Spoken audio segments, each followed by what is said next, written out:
Welcome to Beyond the Chutes, is presented by Parasite Systems. I'm your host, Doug Simcox, and today I'm recording in the BTC bus in Tamworth, New Hampshire. Now, we are deep in the rodeo season. The cowboy Christmas is behind us, but we got cowboys, cowgirls. They're still out there. So many rodeos yet to get to. We've got the big rodeo coming up in St. Tite. That's going to be happening up in Quebec. We appreciate you for including us in your travels, all these long runs, overnight runs, and all kinds of weather and traffic.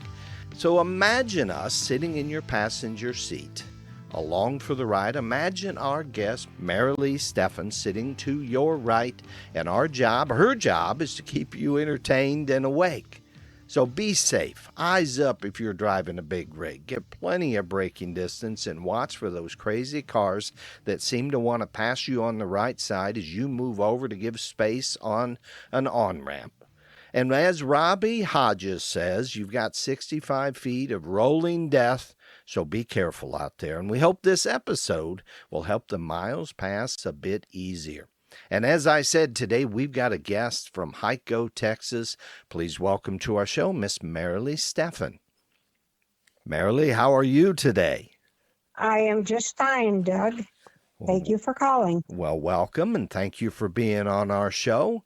And we appreciate you being here with us today. So, Marilee, we like to start, I should say, by going as far back as we can in our memories. And so, Marilee, where did you grow up, and take us back as far as you can go?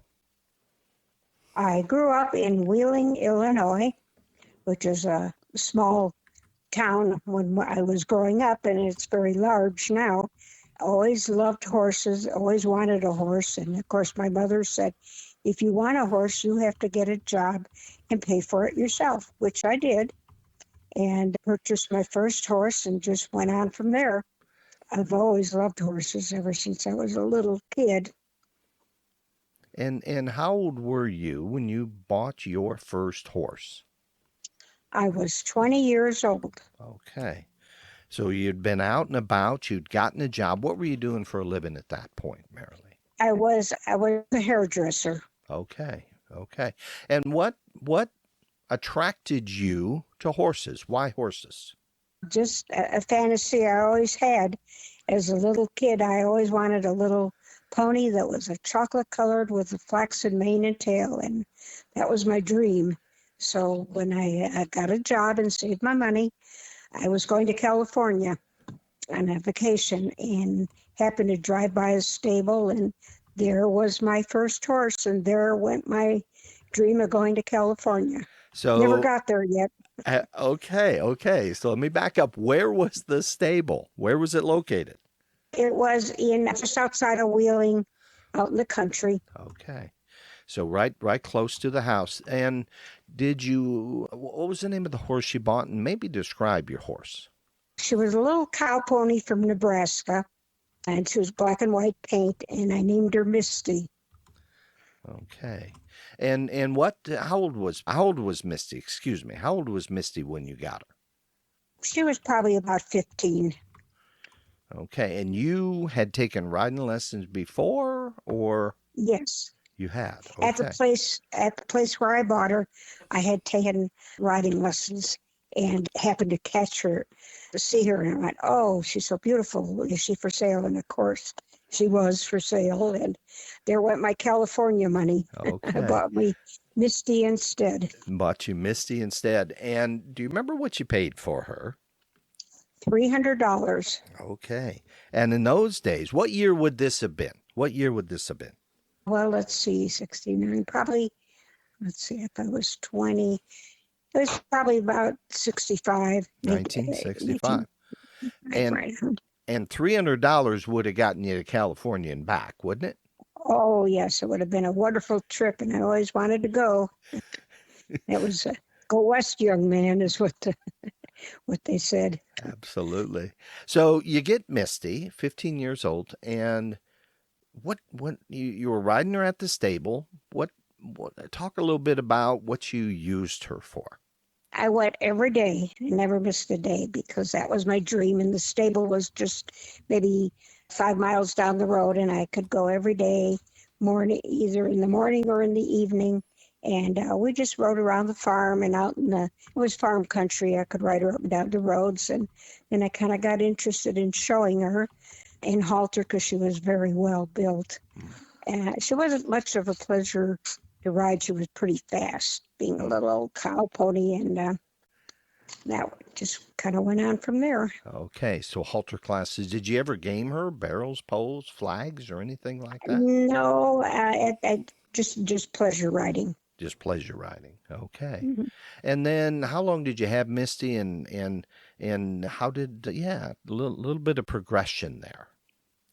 Well, I had her about 5 years, and she got ill, and I had to put her down. It was very sad. Mm-hmm. So then, of course, I had to have another one, and bought another horse. And at that time, the stable put on a rodeo, and that's where I first saw Randy, my husband, 55 years at that rodeo, and it just progressed from there. Okay, so this would be around 1970? It was around 1969. 1969. Mm-hmm. And what do you remember about that? Was that the first year for the rodeo that the stable had the rodeo? Yes, it was. It was the first year, and it was pretty exciting, and I just thought that would be the way to go. Okay, and what do you remember about that rodeo? What stands out for you, other than meeting Randy, of course? Mm-hmm. I can remember the contract acts that they had was George Taylor, and I think Lisa Harris might have been in that. And they did a little comedy skit during the rodeo called Big Balls in Cowtown, and it always stuck in my mind. And they were out there in their clown suits and their fake guitars singing in a fake microphone, and it was pretty exciting. I liked that. It impressed me.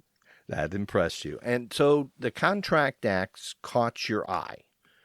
Yes. And before we go there, let's back up a little bit. You met Randy. Describe Randy, what Randy was doing at the time when you met him in 1969 at this rodeo. I think it was more like 68. But anyways, Okay. He was sitting in the stands because he had a broken leg. Okay. And as you went by, you had to kind of step around him. And so that was my first glimpse of Randy Steffen. You stepped around him because he had his right. broken leg propped up or whatever. Right, he was sticking out, sitting in the bottom bleacher there with his legs sticking out, and everybody that went up and down in front of the bleachers had to step around him. And if I remember right, Randy told a story, broke his leg. Was this the time he broke his leg in like 6 places? No, that was at Detroit, Michigan. Okay. Rodeo. Okay, but he had a broken leg, so he was on crutches, I take it.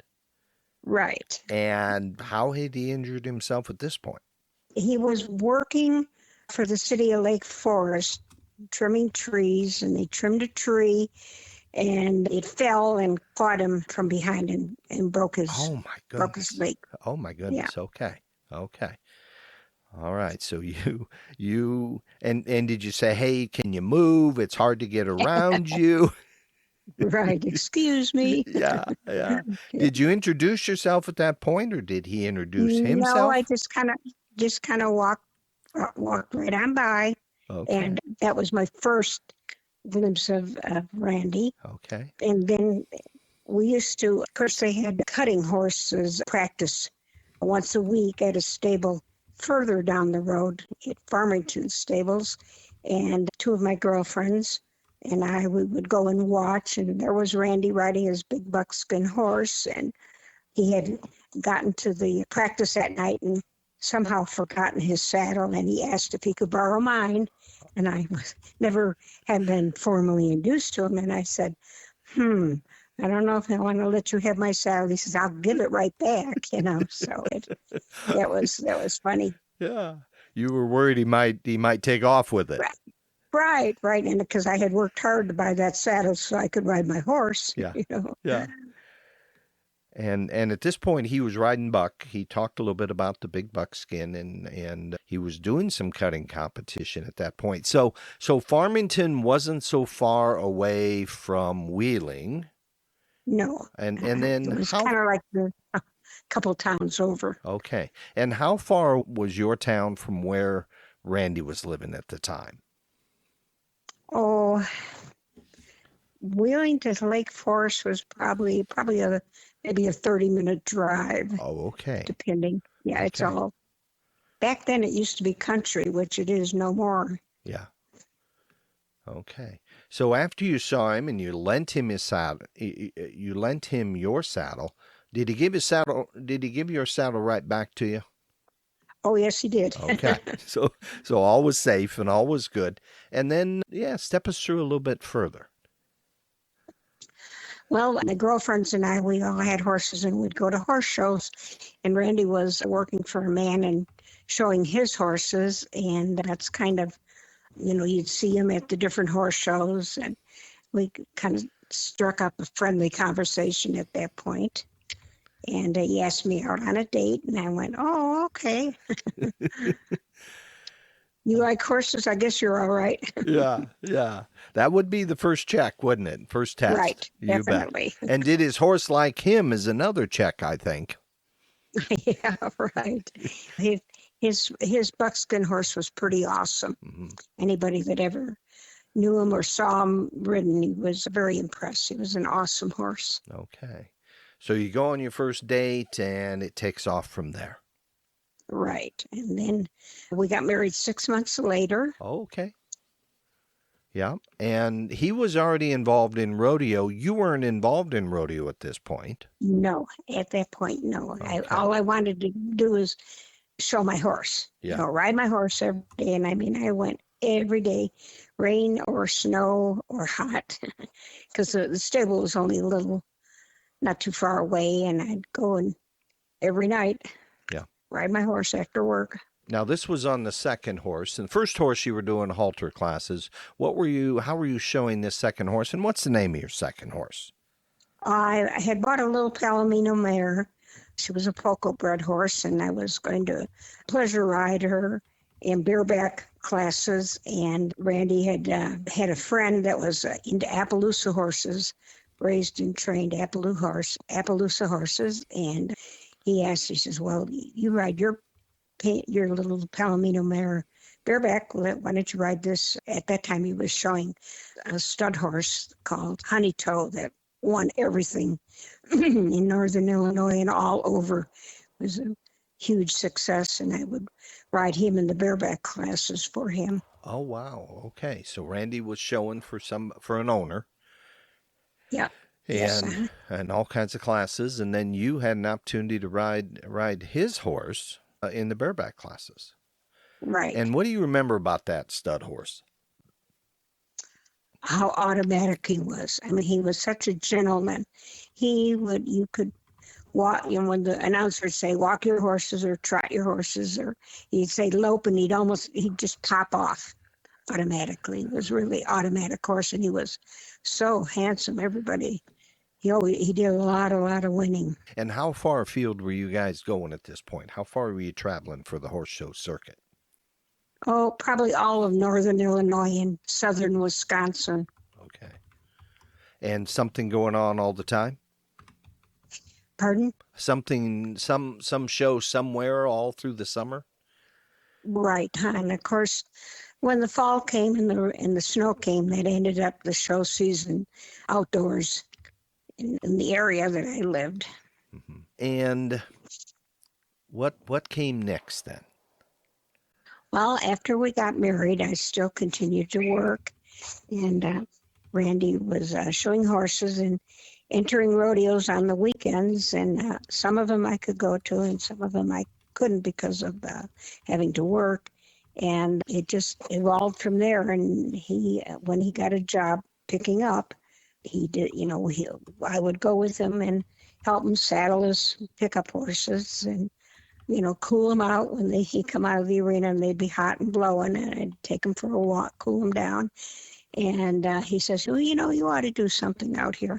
And I said, well, what? And he says, well, he looked around, and a friend of his in Texas had a trained Brahma bull for sale that he had used for acts.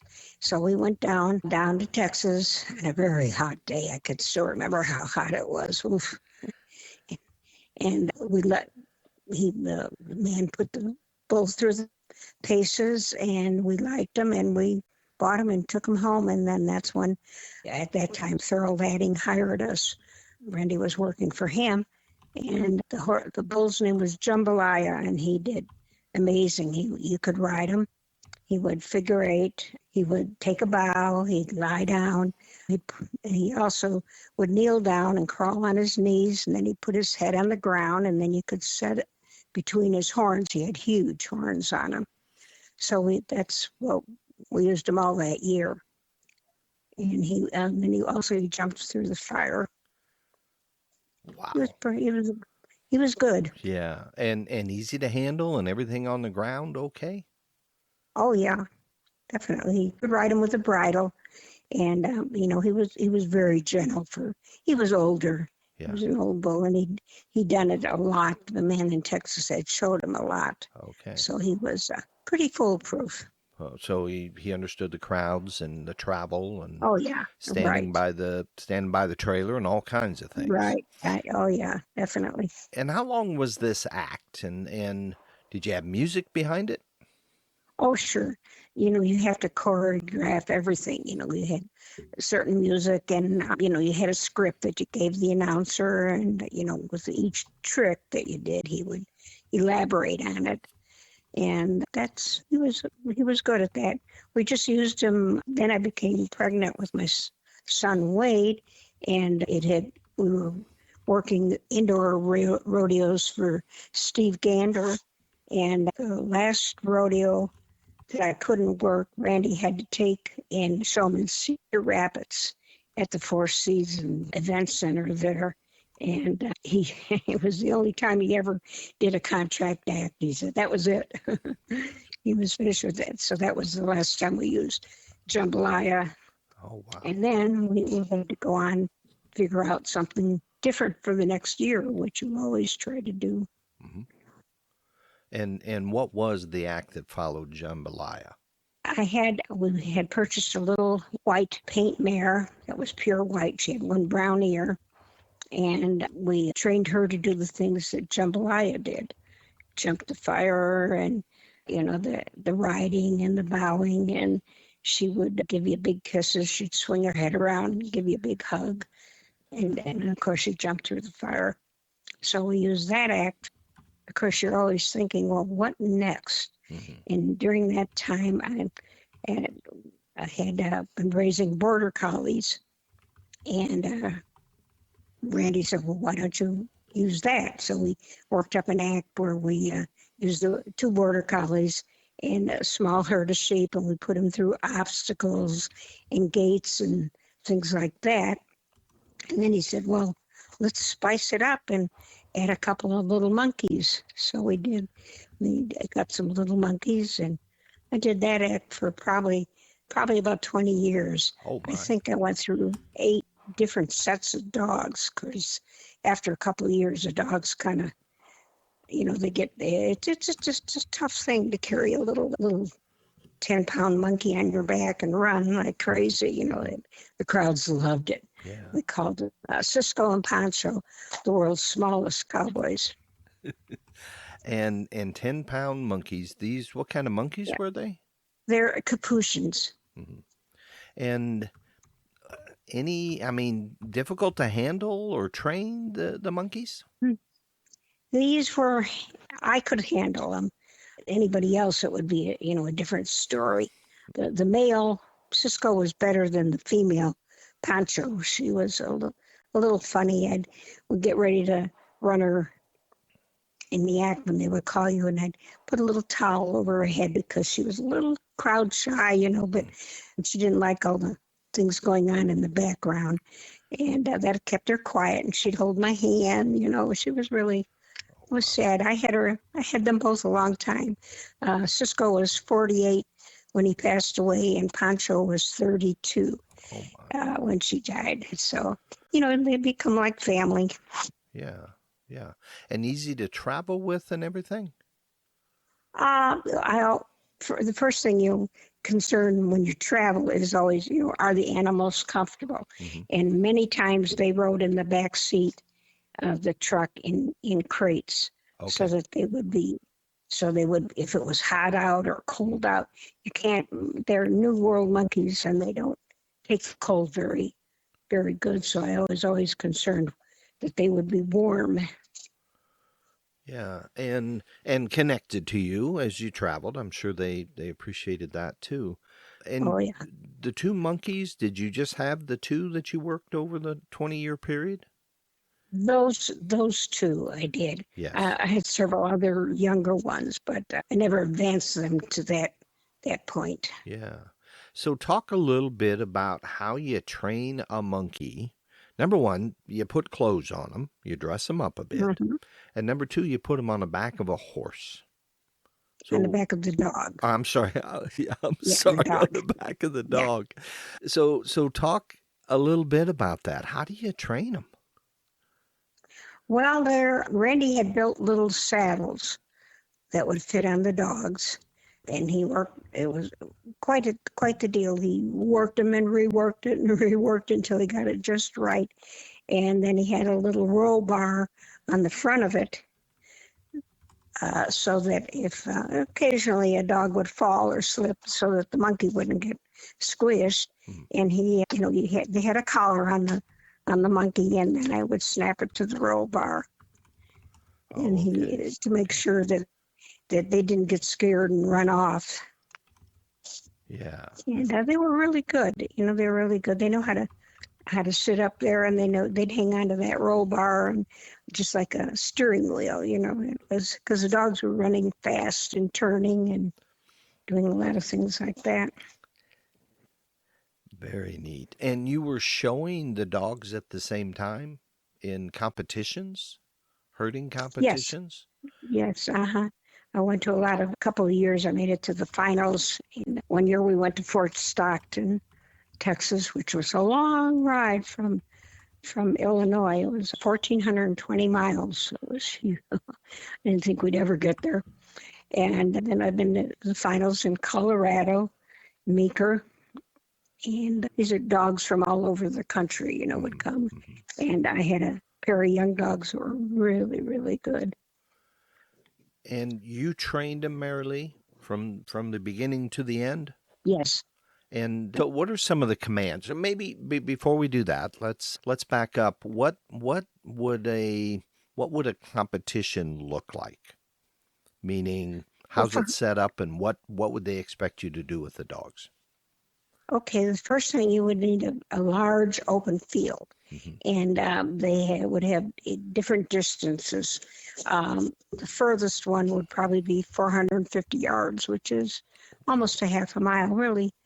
And then you would have two sets of gates, one on the right side and one on the left, and then you would have a pen at the end, and you would stand at a post in the middle of at the beginning of the field, and you would send your dog either right or left, and he would pick up the sheep, which were set out by people, usually riders that would hold the sheep that far away, and the dog. You would whistle the dogs to bring them the sheep to you around you, and you would go to your right hand through your right hand gates and then across the field, and then you go through your left hand gates, and then you would bring them up to you to the pen. And then after you penned them, certain sheep would have like a rubber collar around their neck, and then you had to bring the sheep out and separate the ones that had the rubber collar from the ones that didn't.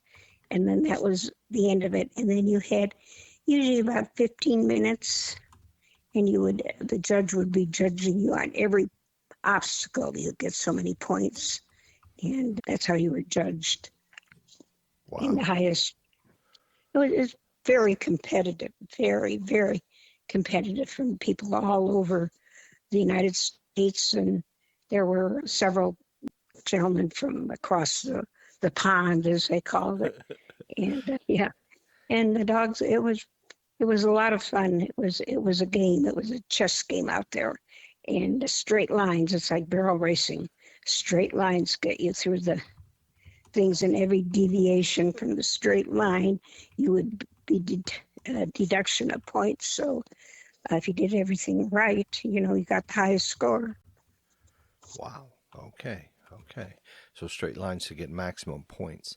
Right. And you, kind of like horse cutting, you had to split the flock. You said some had collars, so you would push Hmm. those off, and they had to hold them off and keep them separate, which for sheep has to be quite a challenge. I mean, they always want to get back with the rest. Oh yeah, they were flock bound, and a lot of times by that time your dog is really, worked a long distance and worked hard, and some of them were pretty tired. A lot of times you never got what they call the shed, where you would shed the collared sheep off, and but you just kept trying, and it was a lot of fun. Very competitive,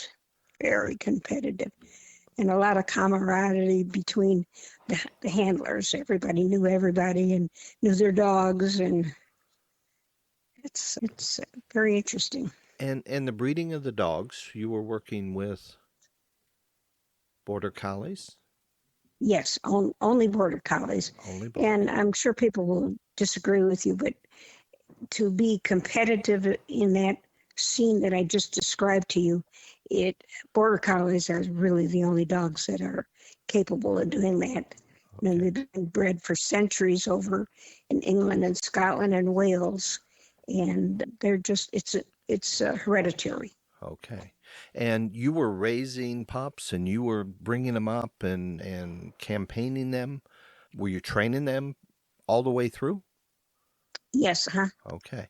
So, my goodness, I mean, sending them as far as 450 yards away and them understanding whistles and movements and commands, natural instincts. I know a lot of breeding, you talked about that, but how do you do something like that? That just seems immense, the training, Repetition, repetition. repetition. You take them out every day. You start out small in a small area, and your dog, he's either got to go right or left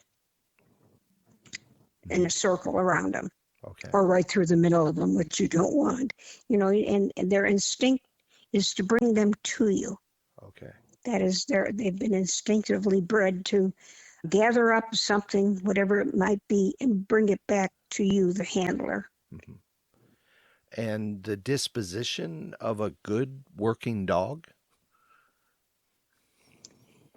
Well, most border collies have awful good dispositions. They're friendly. They want to please. Okay. So you're working on that. Okay. Their natural instinct, and they want to please you. And for them, it's a game. For them, it's fun. Fun work. Well, I would think it's work for them. It's so instinctively bred to run out there, gather up whatever you're putting them on and bringing them to you, that's their reward. They just love to work. Hmm. And I've watched some of the herding competitions and move when they need to and be very quiet when they're not needed. Right.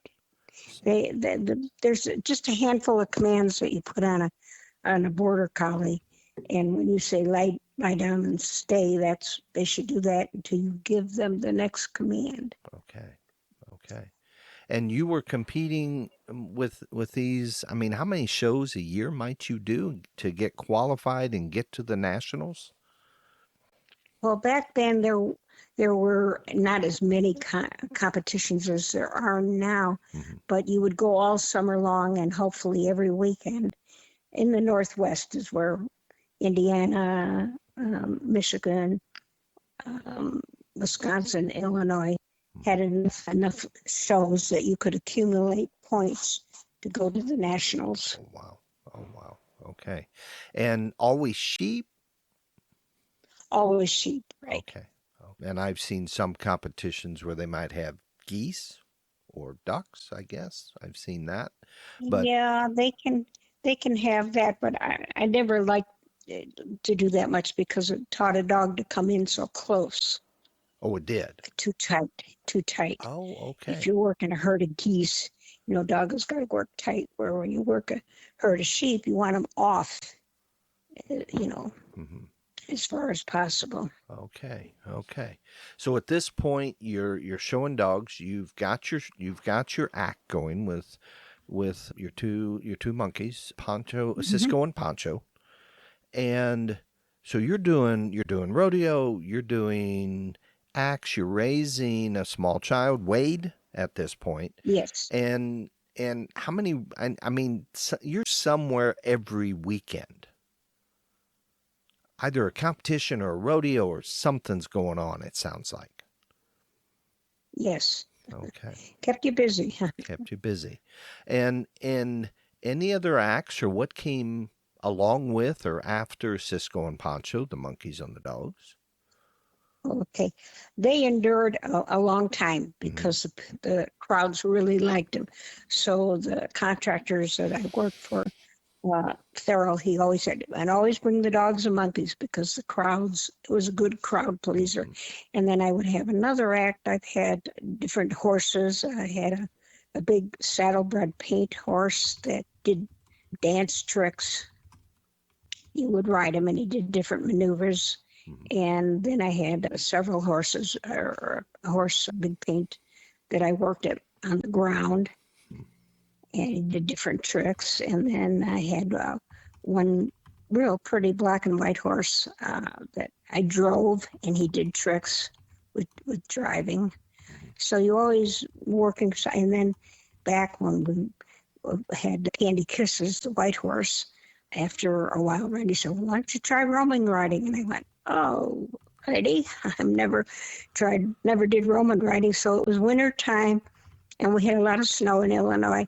So I would saddle up Candy, and we had another white horse that Randy picked up on and tied them together, went out in my pasture and got up on the saddles and learned how to roam and ride in the snow. That way, if I fell off, I'd fall in the snow and not on the hard ground. It was so that's how I spent my winter. And then that year, I started roam and riding, for as another contract deck. Holy cow. So let me go back and make sure I got this. Candy Kisses, you were doing Mhm. you were using her for something else, and then you said Randy suggested you do Roman riding. Right. And you go, well, here's another horse. We've been using him as a pickup horse, so that ought to work. And so you didn't have at the time, you didn't have a trained set of Roman riding horses that had worked together and been trained together. Correct. I had to make my own. And you got to learn how to stand up. And what were the challenges of that? I mean, a lot of athleticism here, the Roman riding. Right. And the saddles, of course, are not the Roman riding pads, Hmm. which Randy went on and had made for me. But in the meantime, I just had the regular pickup saddles and standing up on top of them. And it's winter time, so you're bundled up in snowsuits and boots and out in the snow, and the wind's blowing, and nothing is colder than northern Illinois wind blowing in your face. But that's how I learned to roam and ride out in the Oh my pasture in the snow. goodness. And the saddles could be a little bit slick in the winter, I would think, the Yeah, leather. absolutely right. And they're not flat. They're not completely No, flat. So no, they're kind of concave, so it was a trick. and you were able to keep the horses together enough front and back so they didn't pivot Right, out or anything like that. right. Oh my Of course, we goodness. stabled them together. Okay. They, so they were used to one another. But that was pretty good. It worked out good. They were about the same height, same size. They were pretty blocky, so it wasn't like there was one tall one and one short one. Right. But they hadn't been taught to work together. I mean, you hadn't driven them together or anything as a No, team. No. no, no. And what is just amazing is you've got to train horses to roam and ride, and you've got to learn yourself how to roam and Right. ride from the balance standpoint and everything, and doing it in the Illinois winter. Right. It was Okay. a lot of fun. It sure sounds like it. But it was something, it had to be something you enjoyed.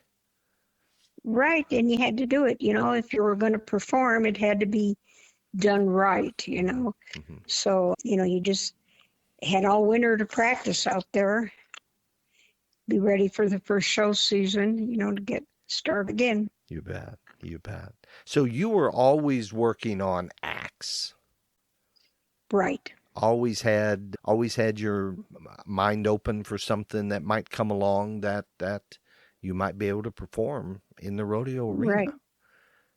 And did you have any acts that you tried that just didn't go? No, because whatever Randy purchased the horses for that particular act, we just worked with it until they did it. Hmm. If he knew what he was looking for in a horse that would become an act. Yeah. He just didn't pick any horse. He knew what he was looking for and what the horse would be required to do, and it just you just don't pick any random horse out of the field. Yeah.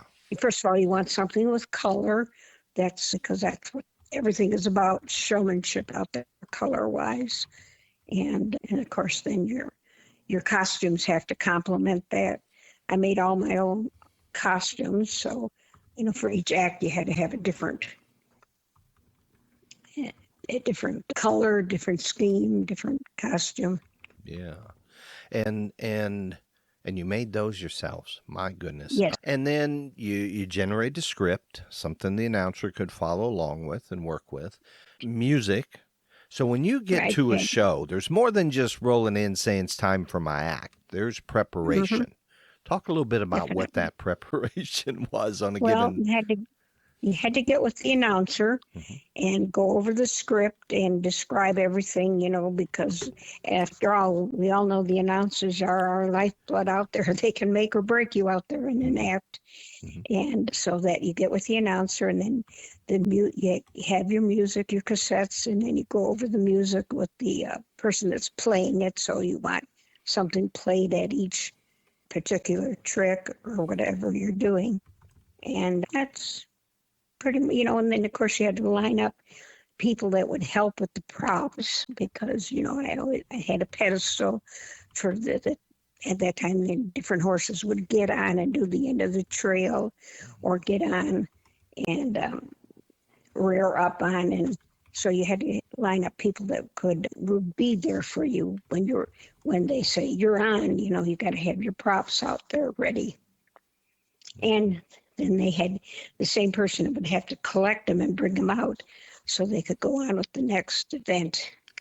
It's a lot of precision, and sometimes it worked out good, sometimes not so good. Yeah, yeah. And how many minutes did you try to work your act to? Well, you probably want to go maybe 2 to 3 minutes because you don't want to drag it out. Hmm. People get tired of that. Hmm. You want quick, fast, flashy, take your bow and you're out. The dogs and monkeys people always enjoyed it. It didn't matter if that ran a little bit longer, they didn't care because they just loved to watch those monkeys and dogs go. And that, but you didn't want to drag it out. Yeah, yeah, yeah. And regardless of the rodeo conditions, I mean, you were in, Oh, oh, oh, yeah. So talk a yeah. little bit about some of those different conditions. Well, I always remember one fair that I worked. It poured. I mean, absolutely, it was pouring. And in all the years that I had done my sheepdog and monkey act, I never had to run my monkeys and dog. I could work the dogs in the mud because that was one thing, but I was real particular about getting my monkeys wet because I didn't want them to catch cold. And I can still remember this one contractor. There were like 10 people in the crowd. Yeah. I mean, it was just pouring down rain. And I said, well, I'll go ahead, but I don't want to run my monkeys out there. He says, oh, no, you got to run the monkeys. And I was a little upset with that. But Yeah. anyways, I did it, but I wasn't very happy about it. Yeah. The For monkeys. 10 people. Yeah. Yeah. Yeah. And the monkeys were okay? They didn't catch cold or anything? Yeah, they were all right. I made it short and quick Yeah. and dried them off real quick and make sure that they didn't get chilled. You bet. You 'Cause- bet. You didn't have like little slickas or anything they could wear? Yeah, I wish I had.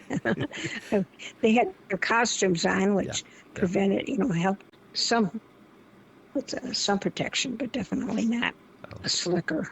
And at any point in time, how many animals are you hauling in a rodeo season to the same show? Well, okay, I'd always did the dogs and monkeys because the contractors always wanted that Yeah. crowd pleaser, You bet. and then a horse act, Okay. whatever that would be, Okay. whatever horse I was hauling at the time, and then we always had Randy's pickup horses. We had to, he always had 2 or 3 with him at least. Yeah. And then you had to make room for the sheep because I carried my own sheep with me. So we had a long trailer, and Randy made a little pen for the sheep, and then for the horses, and then of course the monkeys always rode in the truck with us. Mm-hmm. And at the rodeo grounds, when you're set up, you had living quarters in the trailer. Right. And even this would have been back in the 70s, Marilee? Yes, huh? And yes, yeah. Living quarters weren't that common, were they? No, we bought it from a place in the middle of, I think around Springfield anyway, Circle Land. And I think it was 32 foot long. It had living quarters in the front. It had a stove, refrigerator, table, and a shower, and a bathroom, which was nice. Mm-hmm. And then all the accommodations for the animals in the back. Mm-hmm. And you would go into a rodeo Friday, Saturday, Sunday performances. You'd get there Friday afternoon. You'd get there Thursday night. What would you typically do? If it was far enough, try to get there. We always try to travel in the evening and during the cool of the night for the animals, for the horses and the dogs and the sheep and the monkeys and for us. So we would always arrive in the morning and then set up and get everything together. Yeah. Wow. Okay. So you're hauling a lot of animals. What was the care of the animals like? You talk about monkeys possibly getting colds and that sort of thing. A lot of vet care? Well, the monkeys were primary. I wanted to make sure they were healthy because they were hard to train. You just wanted to make sure they were safe and happy. Mm-hmm. And of course, then the dogs, always had at least 2 dogs with me, sometimes 3. And, you had to make sure that they were taken care of, that they had shade, mm-hmm. especially when you pull into rodeo grounds and they're hot, because they were doing the hard part. Yeah. And then, of course, there was always the horses. You always had to feed and water them and just a lot of taking care of them. And then taking care of our, making sure that Randy was, you had to have all the clothing, mm-hmm. The costumes. Mm-hmm. And then Wade would have been how old at this point, your son? Well, the first time we took him, he was like about 2 months old. And he, so it was always taking care of him too, and then with Randy picking up and mine doing the acts, there was always somebody around that I said, here, he would be in a buggy, yeah, and then be in a stroller. Yeah. And, somebody would always just take him during that time. And then as he got a little bit older, we kind of made him, he would help with the props. You bet. I was going to say, how old was he before he started to have responsibilities at the rodeo? Oh, he was pretty young. Yeah. Oh, yeah. And as he got older, he roam and rode. Oh, he I did? still had my team. Okay. He roam and rode. He only did it for one year he thought, you know what, this isn't for me. No, didn't like it. He'd rather bulldog. No doubt. Now, the team that you used all the way through that particular act, the Roman riding team, was the team Candy Kisses and the pickup horse, and the other one. Right. Okay. Bandit. Okay. So you're hauling two horses there. If you're hauling a team, you had a lot of stuff going down the road at any given time. Oh yeah.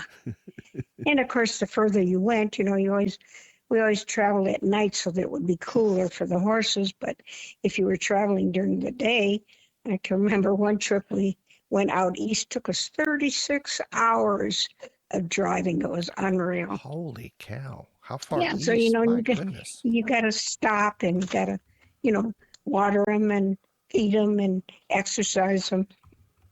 Okay. Was that the Madison Square Garden? 36 Yeah, hours? we went through Buffalo. I remember that. I'll never go through Buffalo, New York again. It was like forever. Are we ever going to get here? And we did the Madison Square Gardens, and then we went on to Niagara Falls, and there was one in Pennsylvania on the way out. Oh my God, it just You had quite a run. Quite a run. yeah. And your acts in all these venues, all these different places. What was it like to go into Madison Square Garden at that time? It was pretty exciting, and of course, everybody sees pictures of it. But in the gardens where the arena was, it was on the fifth floor, and because of the way they built it, it was like in a circle.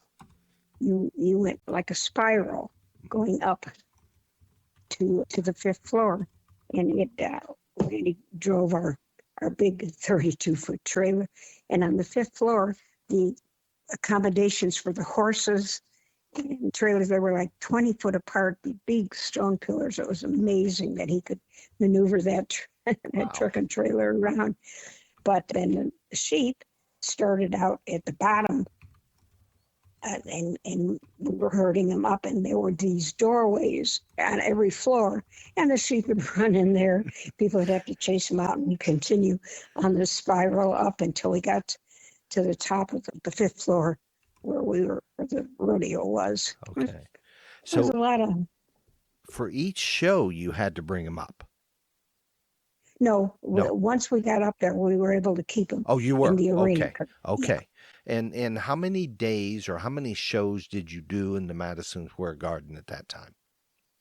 I believe we did 3. Okay. Friday, Saturday, and Sunday. Okay.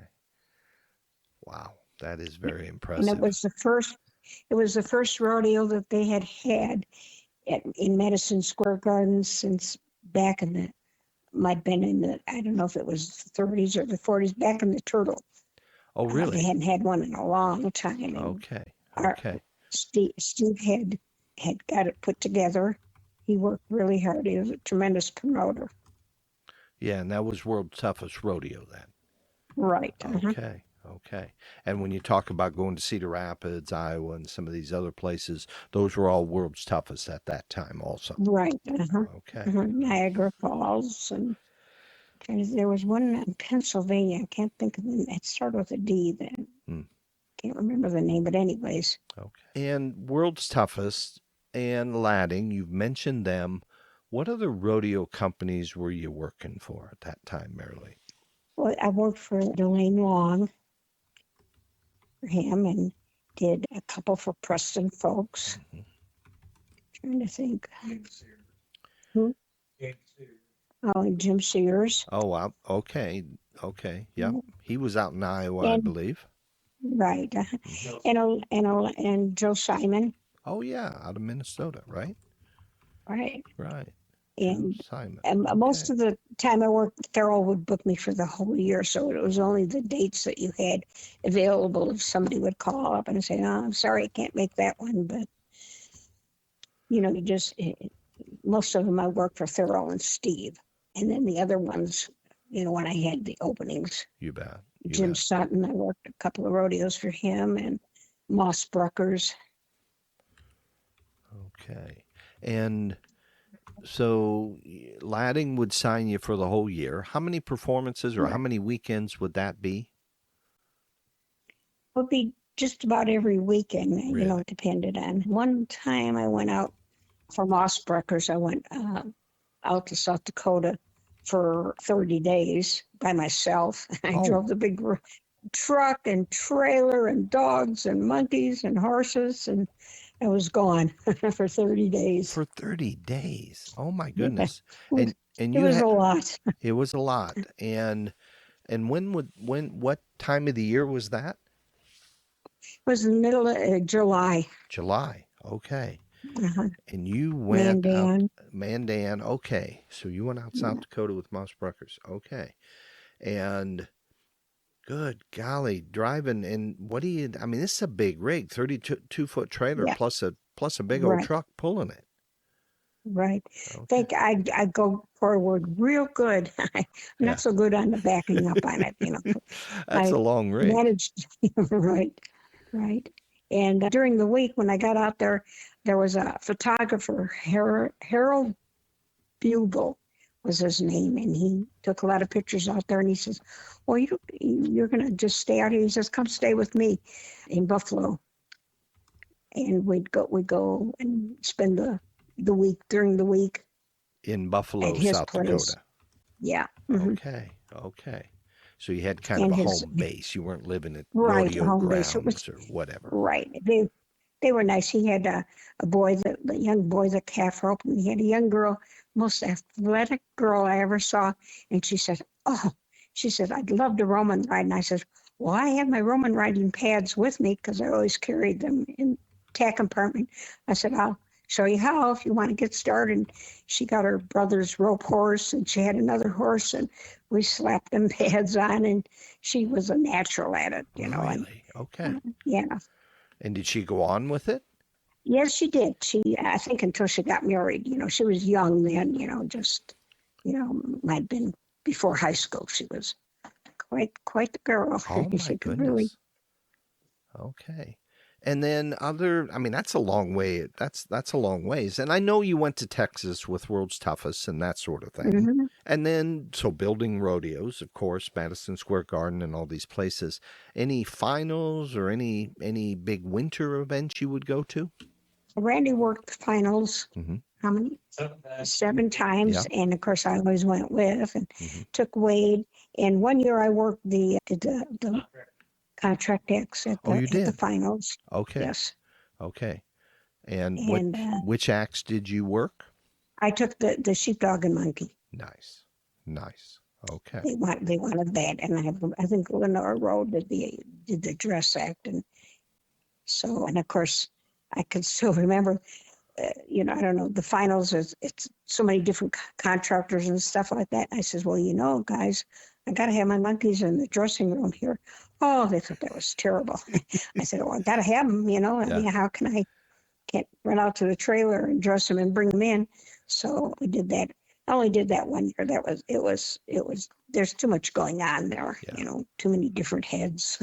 Okay. Okay. Hard with the monkeys and everything. Yeah. And that's January. So I mean, Right. you got all kinds of weather that you were dealing hmm with and everything. hmm Okay. I can remember we worked Omaha, Nebraska one year, and it was beautiful, 70 degrees on Sunday, and we left to come home. We hit a snowstorm going across Iowa, and it was so bad that you just couldn't see. We had to pull off and pull into a gas station and a motel. We got the last room, and the other pickup man, Mickey and his wife, and I said, well, come, we got one room. It's got twin beds. You're more than welcome. I said, but my monkeys have got to come in too, Yeah. So Yeah. they went in the bathroom in their crates in the bathroom. Okay. They Okay. got to stay warm. And I mean, it was a bad storm. You couldn't see your nose in front of your face. It was terrible. Oh my goodness. And you're traveling with horses on board at that point? Right? You just left them on the trailer, Okay. and the dogs were in their crates. Just left them in the crates because Okay. I said, but the monkeys have got to be You warm. They bet. can't be out there in that cold. You bet. You bet. Got to take care of them. Absolutely. Oh my goodness. And to have to hole up like that, horses on Yeah. board and everything. Man, it And gets there was, difficult, doesn't it? right, and Wade and the three of us, and then Mickey and his wife, in this one little, room. It was just, I mean, it was a tiny little room. But Yeah, anyways, yeah, at least we were out of the weather. yeah. That's right. That's right. And just there for a day and was able to get rolling again? Right, next morning, and of course, I got there. They had the roads clear, and off we went again. Okay. All you want to do is get home. Yeah, yeah. Wow. Any other traveling stories that you can think of that experiences, At, wild times? at one time in Milwaukee, we were working a rodeo for Steve, and he had a group, two girls called the Sweethearts of the Rodeo. Uh-huh. I don't know if you remember them, but anyways, they were on their, the one girl, Janice, was married to Vince Gill, and he was their manager, and she went out in part of the sometime during the rodeo and was singing, but they couldn't ride, and the horse was wandering all over, and I ran out there and grabbed a hold of the horse to keep her from falling off, and she finished her song and brought her in, and then afterwards Vince Gill came up and he said, "Oh, thank you for saving her. She doesn't know how to ride." Yeah, I said, "Well, why did they put her on a horse?" yeah. So the sweethearts of the rodeo, the singers, of course. Yes, Oh my yes, goodness. Okay. yeah, Very nice. That's a cool story. And you got to meet Vince Gill. Was he famous at that yes. point? Well, he was just starting his career. He was their manager. He was managing them at that point. That is very neat. He was awful young looking then too. Yeah. Still handsome. Wow. Okay. Any other celebrities you rubbed elbows with? Hmm? Okay. Randy wanted to remind me that when he was saddle bronc riding, and of course he was the pickup man, but he would stop and get ready and get on his horse, and then I would go out there on that big buckskin horse and pick him up, fill in because I didn't have time to get another pickup man, so I was a pickup girl.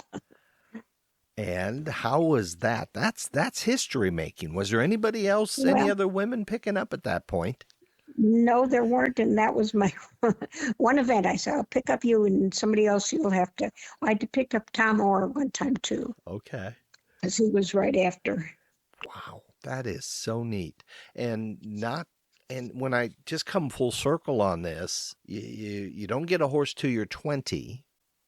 You're taking riding lessons, right? But Right. I mean, you're self-taught, just a natural at all this stuff, and it all culminates with you getting on a pickup horse at a rodeo and picking up a saddle bronc rider. Right. Wow. Picking up my husband. Picking up your husband and Tom Moore, Picking up my the mountain man. and Tom Orr. He was right after too. So, and I said, "That's it, you two. Randy, get your chaps back on and get out here." And Randy got off onto the back of your horse. Yes. Oh, wow. Wow. Very impressive. And what did you think of that? I mean, first time you'd ever done it, you hadn't practiced. You'd watched it, but you hadn't practiced. Right. Well, it happens so fast, and you have to be, and you have to be mounted. Right. And of course, his big buckskin horse was terrific at that, and he knew how to get in there, and Randy knew how to get off. And I said, "I would not want this as a job. I'll stick with my contract Yeah. tax." Yeah. Yeah. Boy, you have to get right in the middle of things. My goodness. And tell me about Dollar. Oh, he was wonderful. And of course, every time we see a movie on television, Randy said, "There's Dollar, there's Dollar." But Steve had hired Dollar for that rodeo season. And when he was finished with him, he says, "Well, why don't you take him home and take care of him this summer?" And it was great. We could be able to do that. He was quite the horse. So every time we watch a John Wayne movie, which is one of my favorites, I'll watch them 10 times over. There's Dollar. And you had Dollar at the house for a while. Yep, the whole summer. Did After the last building rodeo, we took him home for the summer. Okay. Did you ever get on him? Did you ever ride him? No, I didn't. Randy did, but Okay. I said, "You know what? That's all right." Wow, how cool. That's what a career, what an adventure you've had, Marilee. Yeah, life's an adventure. Yeah, for It's what you sure. make it. Boy, I was saying you've done a lot. I mean, Randy told me about the getting attacked by the yak. Oh, Yeah, that I'd like to forget. yeah, no doubt. After Wade, he's always dealing and going to sales and exotics and things like that. And he and Molly, they came to the house, and I didn't know that he had a yak in the alleyway there. And of course, my job was to get up in the morning and go feed. And I had a special Randy, one of his pickup horses who was like 32 years old. He had a special little formula that I would fix up for him, and he was in the barn. So I went in down the alleyway, didn't even see the bull at the end. And that was the last thing I remember. I don't even remember a thing about it, which was good. My I goodness. don't remember a single thing. No, knocked out. My goodness. And no lingering effects from that attack. Well, yeah, you know how you do have things. You get I broke my clavicle bone there, and sometimes my shoulder hurts. And Okay. between my legs, he stuck his horns and used me like a basketball. I had edema on that, and it took a long time to go away. Oh, wow. But it's a good thing I didn't remember it. I And mean, I don't even. Yeah. And you were still entertaining at that point? You were still doing your acts? No. No, not. I had retired at that point. So what year I did can you remember. Go ahead. I remember laying there there was an alleyway, and it was in cement. And I looked up and I saw him in the corner, and I thought, oh my God, if he comes again. When we had Powder River gates in a pan there, and I thought, if I could just crawl under this Powder River gate, but I couldn't move very much. So that's when Wade and Randy came out. So thank God. Yeah. Wow.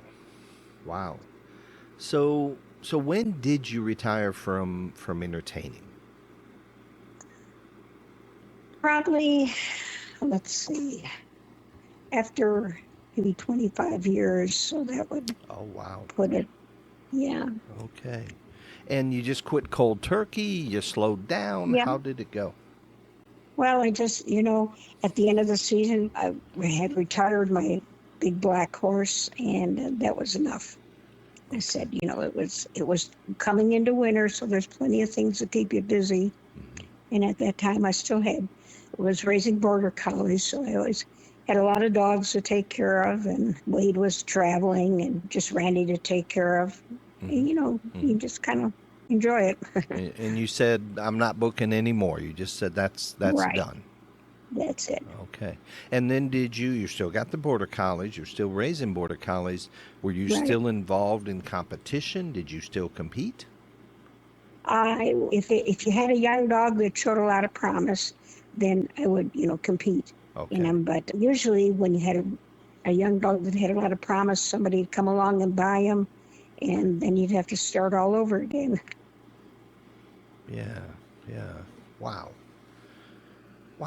What an interesting life, Marilee. What a very cool, interesting, action-packed life. Life is never dull. Life is never dull. So, let me ask a couple questions here. Just kind of first thing that comes to your mind. Who in the rodeo world would you most like to have dinner with, dead or alive, and what would you ask them?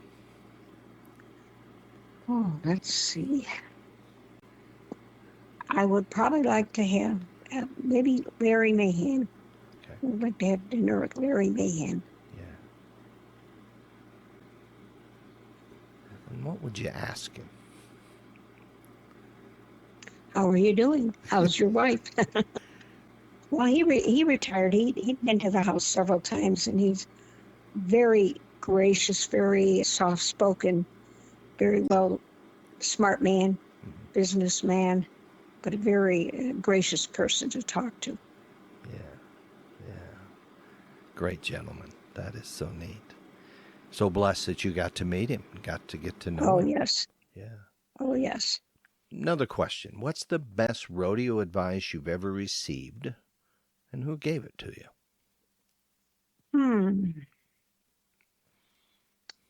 That's kind of hard to figure out.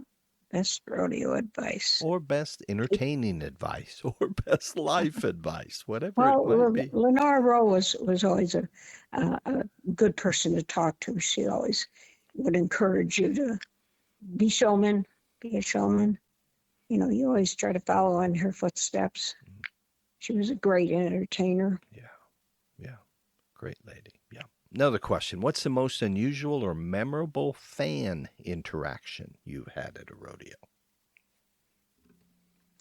Well, I was walking down in Madison Square Gardens, walking in front of the building, and this woman came up and she said, "Oh, I'm so excited." She said, "The rodeo was wonderful." She says, "I've taken, I don't know how many buses all the way from Queens, wherever that was in New York." She says, "It was just wonderful." And I always remember this little gray-haired lady, how excited she was. Oh, And I thought, well, that was nice. that is nice. What a great, yeah, that's so cool. You can have a conversation like that. Yep. So here's kind of an odd one, but I kind of like it. Have you ever had a rodeo dream or nightmare? And what was it about?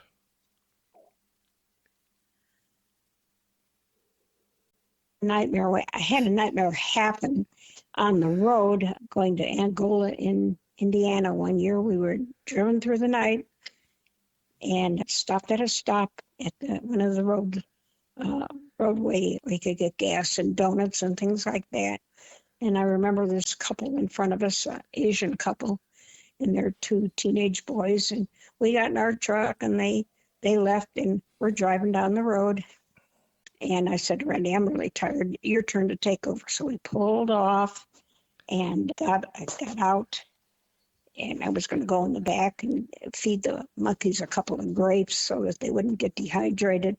And crash. There was this couple had come down the toll road and went off the road, went back on the road and hit the back of our trailer. Oh my gosh. And oh yeah, it was a nightmare. Yeah. And it was a fatality in their car, and it just damaged the back of the trailer, but it broke the hitch on the truck and the trailer. Really? So we had to call somebody, and they came. And I remember Rodney Mandrell was driving by. He was rodeoing, and he pulled over and he took all my props and everything that onto the rodeo. And we were going to meet him there. And then I went in the trailer and took all my costumes and loaded the dogs and the monkeys in the back of the truck because the truck was still drivable. It was just that the trailer was damaged. And that was a nightmare. And were you in the trailer when it got hit? I had just gotten out of the trailer. Just I had stepped fed the out. monkeys some grapes, Okay. stepped out and crash. Oh, It was terrifying. Oh my gosh. Wow. Yeah. That's frightening, man. What a story, Marilee. My goodness. And nobody hurt on your crew? No animals? No. Or nobody. No. Okay. Yeah, well, my one trick horse, my big black horse, he had a cut on his shoulder, but at that point he wasn't lame on it. I had to treat him for a couple of weeks afterwards, where he had a hole in his shoulder, top and bottom, and it would just flush it out. Wow. But he was the worst one. But destroyed the trailer. Was it wasn't drivable. It was totaled the trailer. It was like, oh my God, my gosh. We called a friend from Wisconsin, and he came with a truck and trailer and took all of our animals home. Yeah. And we, of course, could still drive our truck. Yeah. But that was scary. That's beyond scary. My goodness. Wow. That is a nightmare.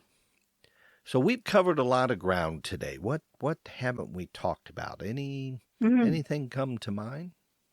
Well, I've got two little granddaughters, Wonderful. a redhead and a blonde, that are barrel racers. How old? They're 11 and 12. 11 and 12. And are they out competing? And yeah. Oh, yes, it's very competitive. It's very competitive down here in Texas. Okay. There's barrel racing everywhere, and it's not just the locals. I mean, all the top names, Cassie Mowry, Brittany Posey, all of them that compete down here, and girls are doing good. They've got good horses, and Molly and Wade make sure they go to wherever they need to, and they enjoy it. So are they doing organized rodeo, like National Little Britches Rodeo or anything like that? No, they do. There's so many barrel races put on by certain organizations and put up money.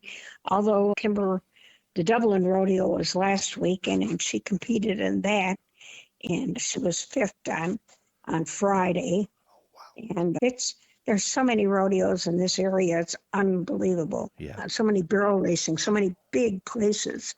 They have an arena, just the other outside of Stephenville, on 377, that T. Woolman put up. Oh, yeah. Okay. And, the team roper, right? Yeah.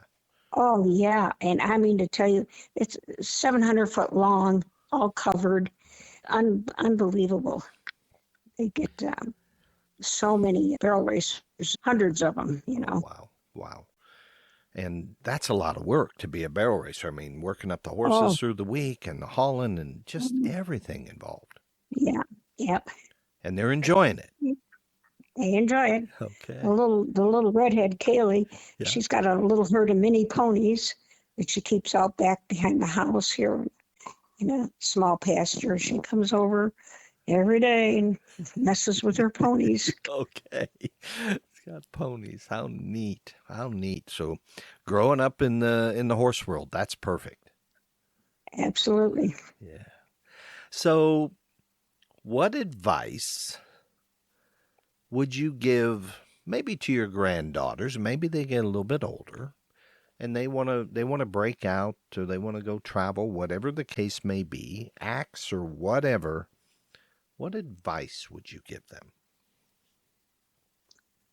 Well, first of all, if they're really serious about their event, they need to go with or get in contact with somebody that's really good and will give them the pointers that they need. That's why when anybody, like if you're going to want to be a saddle bronc rider, you go to a saddle bronc riding school, some knowledgeable person that's putting it on.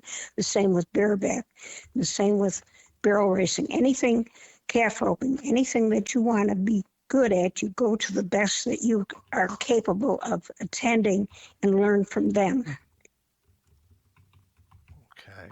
And are there opportunities like that if you want to be an entertainer, whether that's a trick rider or a trick roper, to have a dog act, whatever it might be? Are there resources out there, Marilee, that they can find? Well, they'd have to really look at it. I mean, barrel racing, there's lots of barrel racers that mentor young girls, and the same with everything. But as far as getting into the acts, like if you want to trick ride, you go to somebody that's teaching trick riding or Roman riding, and then learn from there. And of course, most of it falls is to how much you put effort into it, how much showmanship, how much you have to look at yourself. Am I dressed correctly? Do I know how to just present it to the crowd instead of a da? You go a ta-da, you have to sell it. If you're in the contract act business, you're selling yourself to the crowd. Yeah, and that's showmanship. And you were talking about Lenora Rowe and all of that of how important that is. And where do you find that? How do you develop that? Is that acting in school? Is that theater? Well, I don't imagine that would hurt, but you have to be an outgoing kind of a person. It's, life's a stage. How do you want to present yourself? And also too, if you're going to be good at it, maybe a lot of people want to do it, but they're no good at it. You have to realize your limitations and just go from there. If you want it bad enough, you'll do it. Yeah. Put the work in. You have to put the work in. Yeah. I love it. Absolutely love it. Life is a stage. I love that. Right. I love that. Perfect. Well, it's been a lot of fun, Marilee. Thank you for being on the Oh, it show. has done. Well, thank you, Doug. And if you ever need anything more, give me a call. I will do that. Thank you. And to our listeners, we hope that you enjoyed this episode of our podcast with Merrily Steffen. If you do, please share it with your friends. Word of mouth is always the best advertising to make your listening easier. You can find us on Spotify, Apple Podcast, YouTube. Search for Beyond the Chutes. That's CHUTES. And follow us, like us, rate us, give us comments. Let us hear from you. If you like reels, we got reels. Check out our Beyond the Chutes Facebook page and click follow.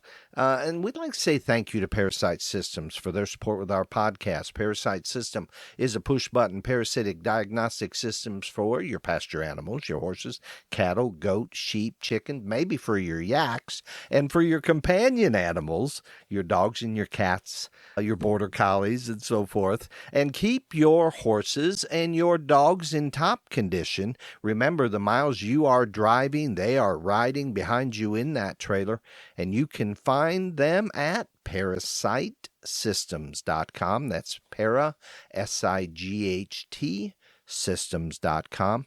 And we got a coupon code for BTC023 for 50% off your mail-in kits. All you do is collect a specimen, you send it in a few days, they send it back in email and tell you exactly what's going on, what parasites you might be facing with your herd or your flock or your dogs.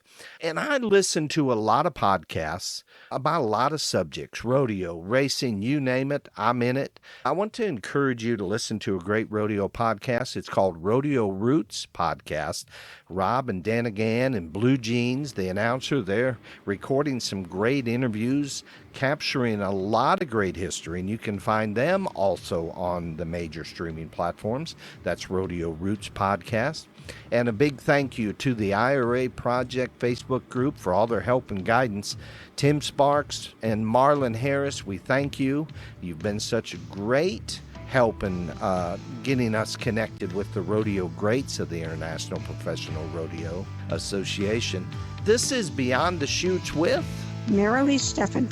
Until next time, this is Doug Simcox. Thank you for listening.